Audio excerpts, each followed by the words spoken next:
আশাকর্মীরা গ্রামাঞ্চলে মা এবং শিশুর স্বাস্থ্যের ব্যাপারে সমাজ এবং সরকারের মধ্যে সেতু হিসেবে কাজ করেন আমরা জানি।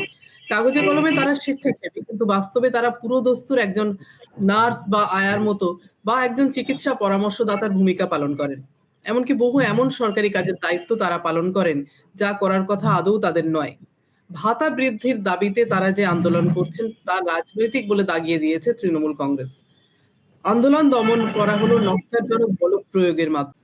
আপনারা কি নির্দিষ্ট যে দাবিগুলো নিয়ে আন্দোলন গতকাল অভিযান করেছিলেন স্বাস্থ্য ভবন, কি কি দাবি এবং যেভাবে আপনাদের এই আন্দোলন বাধাপ্রাপ্ত হলো সে ব্যাপারে আপনার কি মনোভাব, আপনি কিভাবে দেখছেন সেটা, কেন এই পরিস্থিতি তৈরি হলো?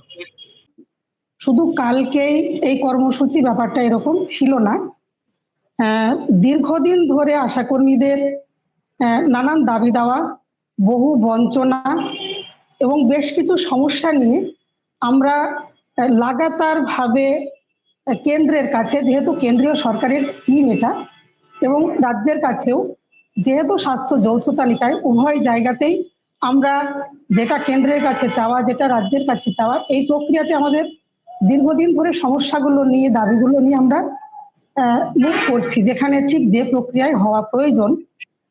এখন আমরা এই যে আশাকর্মীদের সমস্যা এবং দাবি, এগুলো নিয়ে অ্যাকচুয়ালি চলছে কোভিডের পরবর্তী সময়ে সমস্ত গোটা বিশ্ব, গোটা দেশ, বহু সাধারণ মানুষের জীবন যেমন ওলটপালট হয়ে গেছে, তার মানে শ্রমজীবী মানুষ হিসেবে, শ্রমিক হিসেবে তার বেতন ভাতা পাওয়ার প্রশ্নে, তার রুজি রোজগার এই প্রশ্নে, মানে যেভাবে একটা শ্রেণীর মানুষের তাদের জীবনের অনেক ছক ওলটপালট হয়ে গেছে, আশাকর্মীদেরও ঠিক একইভাবে তারা যেহেতু স্বাস্থ্যকর্মী, তারা ভাতা কেন্দ্রের রাজ্যের উভয়ের কাছ থেকে তারা একটা ভাতা পান, যেহেতু তারা স্কিমের কর্মী। ফলে এই ভাতাটা ওই সময় থেকেই ইরেগুলার শুরু হয়েছে। যারা কেন্দ্রের ইনসেন্টিভ যেটা দেওয়া হয় সেটাও ইরেগুলার। রাজ্য সরকার তার যে দেও ভাতা সেটা খুবই ইনসাফিসিয়েন্ট, খুবই কম।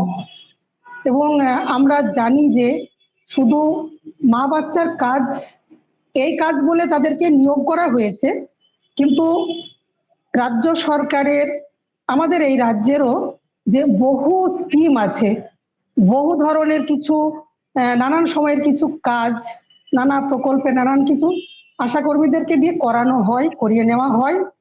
ফলে এই যে কোভিডের পর থেকে তাদের বহুজনের পরিবারের আর যারা সদস্যরা অনেকেই কাজ হারিয়েছে, এইটুকু একটা পয়সায় এরকম একটা যে স্বাস্থ্যকর্মীর ন্যায়, তারা স্বাস্থ্যকর্মী সরকারি কর্মীর ন্যায় সরকারি স্কিমে কাজ করে। ফলে স্বাভাবিকভাবেই একটা দুটি সরকারেরই এখানে একটা গুরুত্বপূর্ণ দায়িত্ব আছে। রাত দিন কাজ করে, তার কোনো ছুটি নেই, তার অতিরিক্ত কোনো সুবিধা নেই। এই যে তার কাজটাকে তাকে যেভাবে করিয়ে নেওয়া হয়, তার ভিত্তিতে যে তার ন্যায্য, তার নিরিখে যে ন্যায্য পারিশ্রমিক হওয়া উচিত, সেটা তারা পায় না। ফলে আর্থিক এক হচ্ছে তাদের যেটা পায় খুবই কম, আবার এগুলো নিয়মিত পায় না। ফলে সারা বছরই তাদের শরীরে, সংসারে অভাব, অনটন, অনাহার এগুলো লেগেই থাকে। ফলে এই সমস্ত সমস্যা এবং দাবি, বেশ কিছু দাবি, যেমন আমাদের দাবি হচ্ছে রাজ্য সরকারের কাছে, রাজ্য সরকারের, কেন্দ্রীয় সরকারের যে ঘোষিত বেসিক যে মিনিমাম ওয়েজ, এই মিনিমাম ওয়েজটা আমরা রাজ্য সরকারের কাছে দাবি করেছি 15,000 টাকা দিতে হবে। যে সমস্ত কর্মীরা কাজ করতে করতে তাদের ডেথ হয়ে যাচ্ছে, তাদের পরিবারকে রিটায়ারমেন্ট বেনিফিটের সেই 5 লক্ষ টাকা দিতে হবে। মাতৃত্বকালীন ছুটি আছে মাত্র 45 দিন, তাও কর্মীদেরকে ঠিক সেইভাবে, মানে তারা জানেও না, তাদেরকে জানানো হয় না এবং তারা পায় না। ফলে মাতৃত্বকালীন ছুটি দিতে হবে। যে টাকাটা, যে ইনসেন্টিভ সরকার দেয় সেটা ইনস্টলমেন্টে দেয়, এবং 4 মাস 5 মাস কিছু কিছু আইটেমের টাকা, কিছু কিছু পাবলিক লিঙ্ক বেশ কিছু কিছু কাজের টাকা 1.5 বছর পর্যন্ত বাকি থাকে। ফলে আমাদের মূল দাবি ছিল ফিক্সড রাজ্য সরকারের দেওয়া ভাতা বাড়াতে হবে, সমস্ত ডিউজ গুলোকে একদম ক্লিয়ার করে দিতে হবে, প্রতি মাসে ঠিক ঠিক টাইমে তার এই ভাতাগুলো দিতে হবে। আর যেগুলো মাতৃত্বকালীন ছুটি, মোবাইল তারা যে ব্যবহার করে মোবাইল রিচার্জের টাকা, বাকির যে একটা দীর্ঘ মানে লিস্ট, এটা দীর্ঘতর হচ্ছে। ফলে একজন কর্মীর প্রতি মাসেই এই ডিউজ গুলো থেকেই যাচ্ছে, 60-70 হাজার টাকা প্রতি মাসে এটা থেকে যাচ্ছে। যেহেতু এই যে কোভিড এর পর থেকেই অরাজকতা অব্যবস্থা শুরু হয়েছে, তারা ঠিকমতো এগুলো পাচ্ছে না। ফলে আমরা দীর্ঘ আন্দোলনের ধারাবাহিকতাতেই এই যে গতকাল যে ঘটনা ঘটেছে এ রাজ্যে, এটা হঠাৎ করে কালকের একটা পরিকল্পনা, কালকের কর্মসূচি এটা নয়।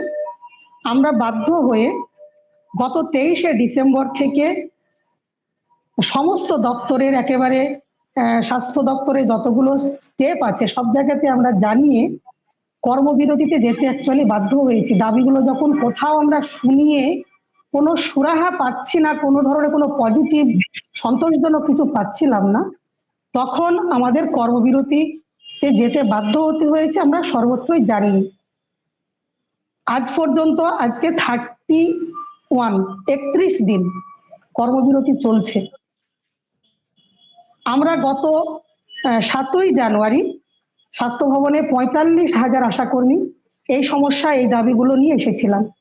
সেদিন আমাদের সঙ্গে বৈঠক করেছিলেন মিশন ডিরেক্টর, স্বাস্থ্য সচিব, হেলথ সেক্রেটারি নারায়ণ স্বরূপ নিগম মহাশয় ছিলেন, ডিএইচএস ছিলেন, এনআরএইচএম এর স্টেট কোঅর্ডিনেটর, প্রোগ্রাম অফিসার, এক ঝাঁক উচ্চপদস্থ সরকারি আধিকারিক স্বাস্থ্য দপ্তরের, এবং এনআরএইচএম এর যারা পলিসি মেকার, এক ঝাঁক আমাদের সাথে বৈঠক হয়। সেদিনের এই বৈঠকে আমরা এই সবগুলো পেশ করেছিলাম। তাতে আমাদের 3টি বিষয়ে একটু পজিটিভ ইঙ্গিত দেওয়া হয়েছিল যে আপনাদের এই বিষয়গুলো আমরা খুবই ভাবছি। তার মধ্যে মাতৃত্বকালীন ছুটি 180 দিন, যারা মারা যাচ্ছে কাজ করতে করতে তাদের 5 লক্ষ টাকা যে রিটায়ারমেন্ট বেনিফিট তার পরিবারকে দেওয়া, মোবাইলের টাকাটা যেহেতু রিচার্জের মিনিমাম এখন যেটা বেড়ে গেছে, ফলে 200 টাকা দেওয়া হয়, সেটাও ইরেগুলার, সেটা আমরা 300 টাকা ভাবছি। আর টাকাটা একসাথেই যাতে নিয়মিত পাই, এগুলো আমরা দেখছি। এইরকম কিছু কথা সেদিন দিয়েছিলেন, কিন্তু আমরা বারবার জিজ্ঞেস করেছিলাম যে ফিক্সড ভাতা 5,250 টাকা রাজ্য সরকার দেন, এই ফিক্সড ভাতাটা বাড়ানো উচিত আজকের বাজার দরের নিরিখে, এবং বহু রাজ্য আছে যারা ইনাদের চেয়ে বেশি দেন। আর রাজ্য সরকারের বহু প্রকল্পের কাজ করা হয়, খরা, বন্যা মোকাবিলা, তারপরে ভোট, খেলা, মেলা, এখন পিকনিক চলছে, পিকনিক স্পটে তাদের ডিউটি করানো হয়, মানে দুয়ারে সরকার, পাড়ায় সমাধান, সমস্ত ধরনের কাজ তাদের করানো হয়। এই কাজ করতে গিয়ে বাস্তবে কি মা বাচ্চার কাজ তাদের অবহেলিত হয়, তার জন্য অতিরিক্ত কিন্তু কোনো মানে পারিশ্রমিক তাদেরকে দেওয়া হয় না। ফলে আমরা তার নিরিখেই বলেছিলাম যে ফিক্সড ভাতাটা বাড়ানো হোক, এবং এটা নিয়ে বারবার আমাদের অনেক প্রত্যাশা জাগিয়েছেন, অনেক প্রতিশ্রুতি দিয়েছেন, কিন্তু তার বাস্তবায়ন কিংবা খুব পজিটিভ কোনো সন্তোষজনক উত্তর তারা দেননি। সেই 7 তারিখে আমরা 3-4টি বিষয়ে একটু পজিটিভ আভাস পেলেও ফিক্সড ভাতা বৃদ্ধির প্রশ্নে যখন আমরা বলেছিলাম যে কবে আসবো, আপনারা এই ব্যাপারটা আমাদের কবে জানাবেন, তাতে আমরা প্রস্তাব দিয়েছিলাম 16ই জানুয়ারি আসি। তাতে নিগম সাহেব বলেছিলেন যে 16ই জানুয়ারি উনি ছুটিতে থাকবেন। আমরা বলেছিলাম 21 তারিখ বুধবার সেদিন আসি, উনি বলেছিলেন আচ্ছা আসুন। তার ভিত্তিতেই আমাদের এই অভিযান ছিল। কিন্তু এই 21 তারিখের এই অভিযান করতে গিয়ে গোটা পশ্চিমবঙ্গে কালকে যে চিত্র গোটা পশ্চিমবঙ্গবাসী দেখেছে, এবং আশা কর্মীরা যে পরিস্থিতির সামনাসামনি হয়ে যে পরিস্থিতি তাদেরকে মোকাবিলা করতে হয়েছে, মান সম্মান মর্যাদা এগুলোকে রক্ষা করার জন্য, এবং এই পুলিশ প্রশাসন শাসক দলের বহু নানান মাঝারি, বড়, ছোট নানান স্তরের কর্মীদের হাত থেকে যে ধরনের অত্যাচারিত তাদের হতে হয়েছে, এটা অভাবনীয়। অতীতের সমস্ত রেকর্ড কিন্তু ছাড়িয়ে গেছে গতকাল। এটা বর্ণনা করতে গিয়ে প্রচন্ড আমি বহু জায়গাতে মানে কর্মীদেরকে দেখেছি, তারা ইমোশনাল হয়ে গেছে, তাদের আউটবাস্ট ঘটে